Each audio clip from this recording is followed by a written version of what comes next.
Listen up, Bears Nation, because what is happening right now with the Chicago Bears and their defensive line situation is nothing short of a slow-motion disaster that management is still pretending doesn't exist.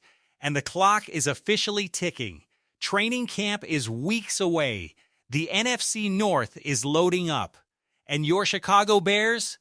Still sitting on their hands at the most critical position on the entire football field. But here's the thing. The names being thrown around to fix this problem are absolutely electric. The trade drama bubbling up in the desert is reaching a boiling point, and the analytical case for why Caleb Williams and this offense are for real will send chills down your spine. So buckle up, because this is a full breakdown of everything the Bears need to do before it's too late, and everything that proves why, when they do fix it, this team could be genuinely terrifying. Let's start with the elephant in the room, shall we? The Chicago Bears just came off an NFC North title. Caleb Williams took a quantum leap in year 2. Ben Johnson looked like an offensive genius. And the future legitimately feels bright on Lakeshore Drive for the first time in a long, long time. But there is one stubborn, glaring, undeniable problem that has followed this team like a dark cloud through the entire offseason: the pass rush. Oh, the pass rush. In 2025, the Chicago Bears accumulated just 35 sacks. 35. That ranked tied for the 7th fewest in the entire NFL. Montez Sweat, God bless him, carried this unit on his back with 10 sacks. But after Sweat, the drop-off was brutal. Austin Booker had 4.5 sacks, but only in 10 games. Dayo Odeyingbo, who the Bears signed to a big contract coming over from Indianapolis, delivered a grand total of 1 sack in 8 games before going down with a torn Achilles. 1 sack. After signing a big deal. That is the kind of statistic that keeps general managers up at night.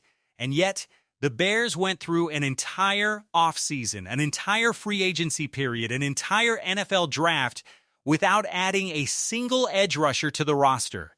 Not one. Bears fans were screaming, analysts were scratching their heads, and the Bears basically shrugged and said, "Trust us, the guys we have are going to get better." Well, okay, Ryan Poles, we hear you. But trust me, bro doesn't get after the quarterback on 3rd and 7.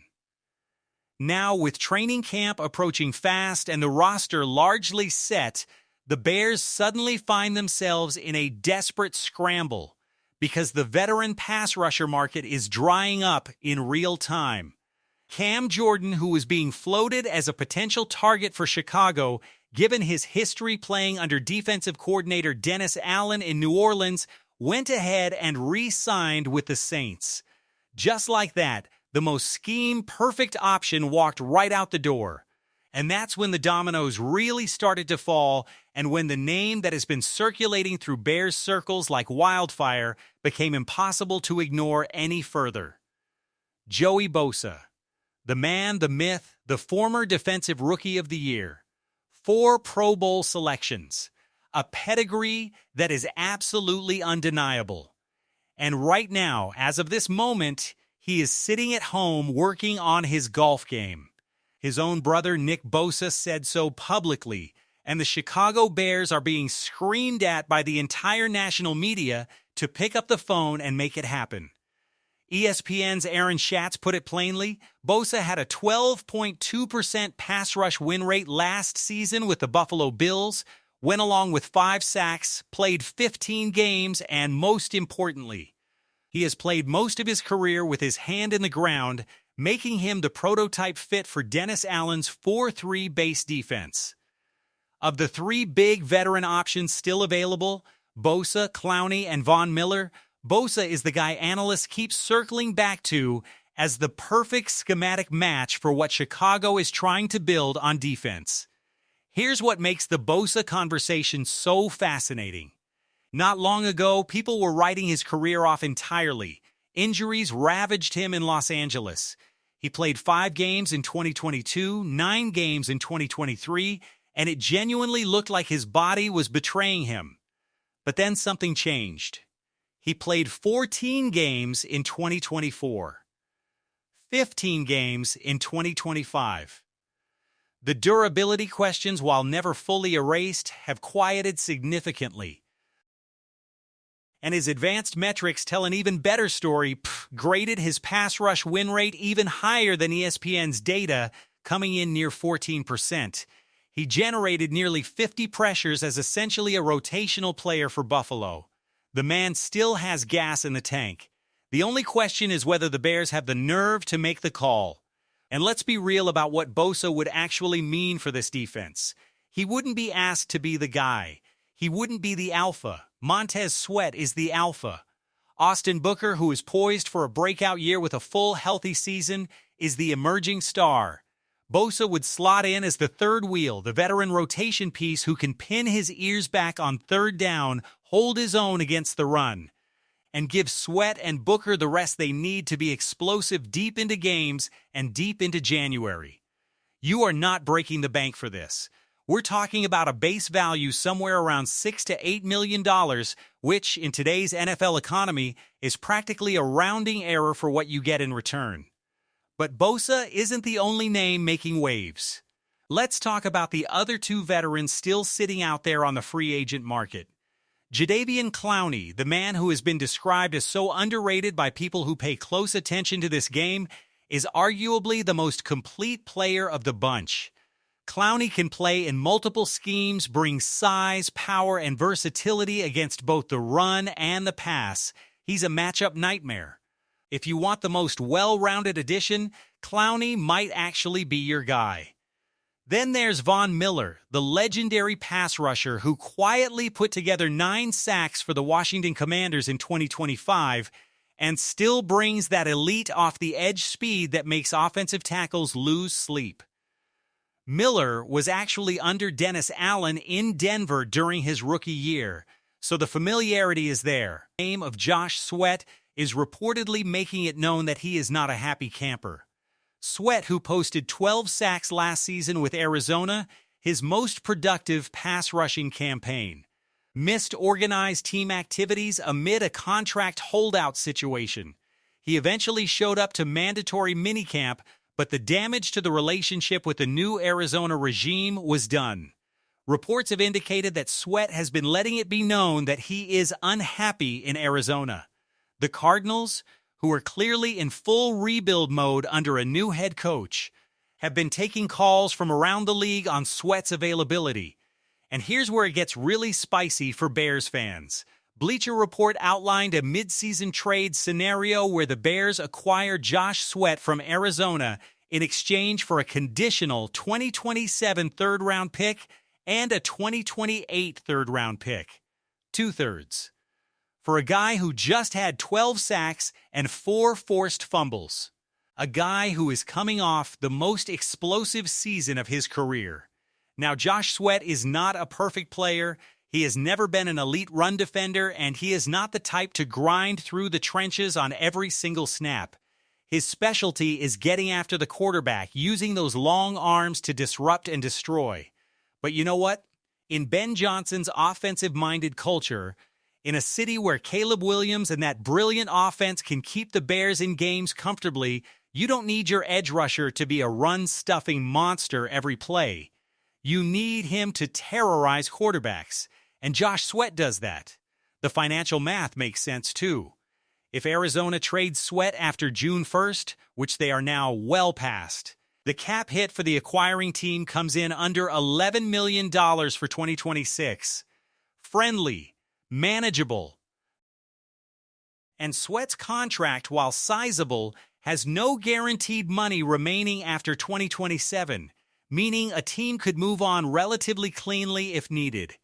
The Arizona Cardinals, for their part, have very little incentive to keep a disgruntled, expensive veteran on a rebuilding team going nowhere fast. If the Bears call and offer a third-round pick, that conversation happens.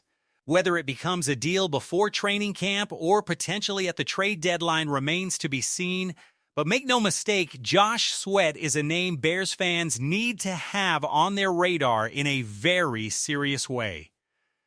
Now, some of you might be wondering, Are the Bears even capable of making this kind of move? Is Ryan Poles even willing to dip into the draft capital and make it happen? Look, Poles has shown he's not afraid to be aggressive when the value is right. He traded for Montez Sweat. He offered picks for players who never came to Chicago. He's made moves. The key is he doesn't want to overpay. He's not going to be Ryan Pace, flushing future capital down the drain for a player who doesn't match the value. But a third-round pick for a pass rusher who just had 12 sacks? That is not an overpay.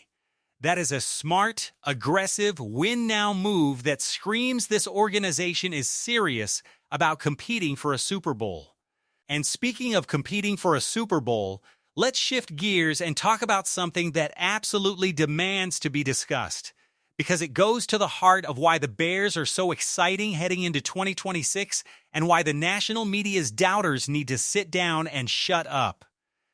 Analytics genius Warren Sharp put out a comprehensive breakdown of the Bears' 2025 season, and what he found will make your jaw drop. The Bears haters, and there are plenty of them, have been screaming that last year was a fluke, that the Bears had the best fumble luck, the best turnover margin, the easiest schedule, and that none of it should be trusted going forward. And, you know what? Those people are not entirely wrong about some of those factors, but they are missing the most important story hiding underneath all of that noise. Caleb Williams, in his rookie year of 2024, was catastrophically bad in one specific area. Not in arm talent, not in football intelligence, but in avoiding disastrous plays. In 2024, Williams took a sack or threw an interception on 12% of his total dropbacks, ranking 42nd out of 46 qualified quarterbacks in the entire NFL. When defenders were getting through and pressuring him, things got even uglier. He took a sack or threw a pick on a staggering 34% of pressured dropbacks. 45th out of 46. Basically dead last. Every single time the pocket collapsed. Something terrible was happening for the Chicago Bears offense. Then Ben Johnson arrived. And what happened next is simply remarkable. In 2025, Williams took a sack or threw an interception on just 5% of his total dropbacks, down from 12%. That is a 58% reduction.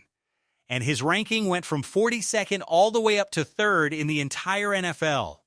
Third, when pressured, his sack or interception rate dropped from 34% all the way down to 13%, ranking him 2nd in the entire league, behind only Matthew Stafford. 2nd in the NFL under pressure, from 45th to 2nd, in one season. Let that sink in for a moment, because that is not a fluke statistic. That is not fumble luck or schedule luck or any other kind of luck. That is a quarterback working with an elite offensive mind, fundamentally rewiring how he processes the game under pressure. Ben Johnson nearly doubled Chicago's play-action rate on early downs, from 24% all the way to 44%. He cranked up pre-snap motion. He moved away from the shotgun. He put Caleb in positions to succeed before the ball was even snapped. And Caleb responded by becoming one of the most catastrophic play-free quarterbacks in the entire NFL. The offensive line transformation tells a similarly jaw-dropping story. In 2024, the Bears' offensive line ranked 30th in yards per rush, 30th in 5 or more yard rush rate, and 22nd in EPA per rush. By 2025, they had become a top 8 unit across every single one of those metrics. 2nd in the NFL in getting 5 or more yards per carry at 43% of rush attempts.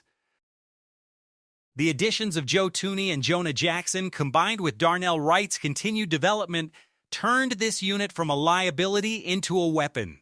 And with Braxton Jones hopefully returning to form at left tackle in 2026, there is every reason to believe this line can sustain that level of excellence. What does all of this mean? It means the Bears are not a fluke. It means the foundation is real, the architecture is sound, and the ceiling for this team is genuinely terrifying if they can just address this one infuriating defensive weakness before the season starts. Joey Bosa for $6 or $7 million, Jadeveon Clowney for a similar number, Josh Sweat for a third-round pick, Von Miller as a third-down specialist. Pick one. Pick any one. Give Dennis Allen one more weapon. Give Caleb Williams a defense he can trust when the offense has an off day. Give this team a real, legitimate shot at making a Super Bowl run in 2026. Because here is the truth about the Chicago Bears right now. And this is something every single person watching this needs to understand. This window is not permanent. Caleb Williams is on his rookie contract. Ben Johnson is not going to be a bargain for long. The offensive line pieces are in place right now. The supporting cast is good. The division is tough but beatable. Everything, and I mean everything, is pointing toward this being a legitimate Super Bowl contending team. But contending teams don't leave glaring weaknesses unaddressed going into training camp. Contending teams pick up the phone. Contending teams make the move. The question is whether Ryan Poles and the Chicago Bears organization has the nerve to be that team right now. The names are there. The opportunity is there. The financial flexibility is manageable.